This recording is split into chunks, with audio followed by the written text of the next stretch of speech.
അസ്സലാമു അലൈക്കും വറഹ്മത്തുള്ളാഹി വബറകാതുഹു.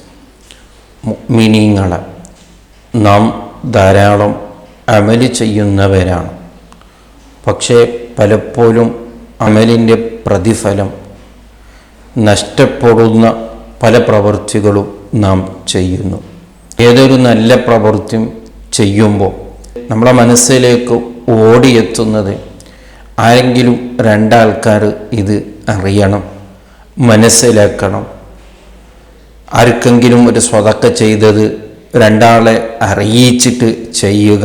ഇങ്ങനെയൊക്കെയാണ് പലപ്പോഴും നാം ചെയ്യുന്നത് നല്ലതാണെങ്കിലും അതിൻ്റെ കൂലി ഒരു നിലക്കും കിട്ടാൻ സാധ്യതയില്ലാതെ അതിൻ്റെ പ്രതിഫലം നഷ്ടപ്പെടുന്ന രീതിയിൽ പലതും നമ്മൾ ചെയ്യുകയാണ്.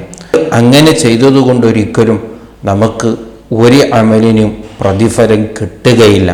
വെറുതെ ആൾക്കാർക്ക് വേണ്ടി ചെയ്തു എന്ന് വരാം. അതുകൊണ്ട് ചെയ്യുന്ന ഏതൊരു പ്രവൃത്തിയിലും അള്ളാഹുവിൻ്റെ പൊരുത്തം ആഗ്രഹിക്കുന്നവരാകണം. അള്ളാഹു ഇഷ്ടപ്പെടണമെങ്കിൽ നമ്മുടെ അമലുകളിൽ കുറേ ആൾക്കാരൊന്നും അറിയാത്ത രഹസ്യമായ പല അമലുകളും നമ്മളെ കയ്യിലുണ്ടാകണം. അപ്പോഴേ അള്ളാഹു നമ്മെ ഇഷ്ടപ്പെടുകയുള്ളൂ.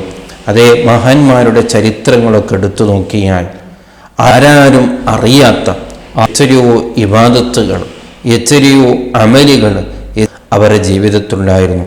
അവരത് ആർക്കും അറിയാൻ പാടില്ല എന്ന് അവരിങ്ങനെ അതിനെ മറച്ചു വെക്കുന്നവരായിരുന്നു മഹാന്മാർ.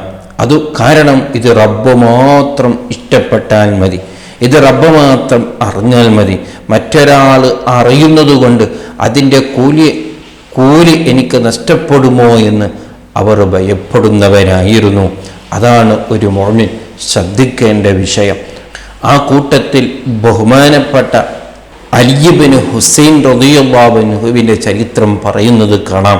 ബഹുമാനപ്പെട്ടവർ ധാരാളം സ്വതക്ക ചെയ്യുന്ന ആളായിരുന്നു. ഏത് നിലക്കാണ്? രാത്രിയിൽ ആർക്കും അറിയാതെ ആർക്കാണോ കൊടുത്തത് അവർക്ക് പോലും അറിയാത്ത രീതിയിൽ ബഹുമാനപ്പെട്ടവർ തൻ്റെ കയ്യിലുള്ള പണങ്ങളെ ചെലവ് ചെയ്യുമായിരുന്നു. പാവപ്പെട്ടവർക്കത് നൽകുമായിരുന്നു, സ്വതക്ക ചെയ്യുമായിരുന്നു എന്ന് ബഹുമാനപ്പെട്ടവരെ കുറിച്ച് ധാരാളം പറയുന്നത് കാണാം. അതിനെക്കുറിച്ച് ബഹുമാനപ്പെട്ടവരോട് ചോദിക്കപ്പെട്ടപ്പോൾ ബഹുമാനപ്പെട്ടവർ പറഞ്ഞത് ഇന്ന സ്വതക്കത്ത് സിർരി തുത്ഫിഉ ഗളബർ റബ്ബി.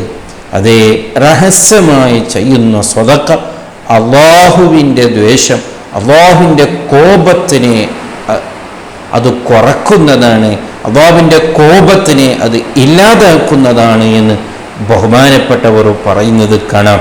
അവരെല്ലാം പേടിച്ചത് റബ്ബിനെയാണ്, റബ്ബിൻ്റെ കോപമാണ്, റബ്ബിൻ്റെ ദ്വേഷമാണ്. അള്ളാഹു എന്നെക്കുറിച്ച്, അള്ളാഹു എന്നെ എങ്ങനെ കൈകാര്യം ചെയ്യുമെന്ന് അവർ പേടിച്ചു. അപ്പം റബ്ബിൻ്റെ ആ തൃപ്തി കിട്ടാൻ വേണ്ടി, റബ്ബിൻ്റെ കോപത്തിനെ തനിപ്പിക്കാൻ വേണ്ടി അവർക്ക് ഇങ്ങനെ ചെയ്തതാണ് എന്ന് ഗൗരവത്തോടു കൂടെ നാം മനസ്സിലാക്കേണ്ട ഒരു വിഷയമാണ്.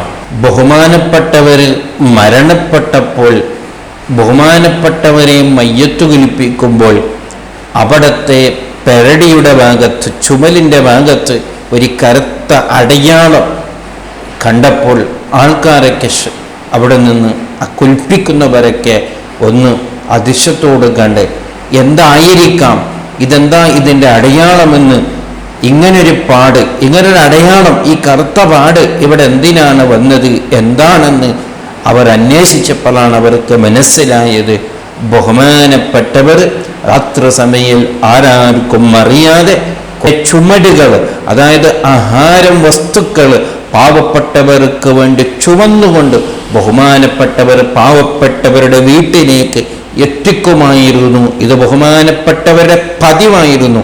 എന്നോ ഒരു ദിവസം ചെയ്യുന്ന വിഷയമല്ല. എന്നോ ഒരു ദിവസം ചെയ്തതിൻ്റെ പേരിൽ തൻ്റെ പെരടിൽ ഇങ്ങനൊരു അടയാളം ഉണ്ടാവൂലല്ലോ.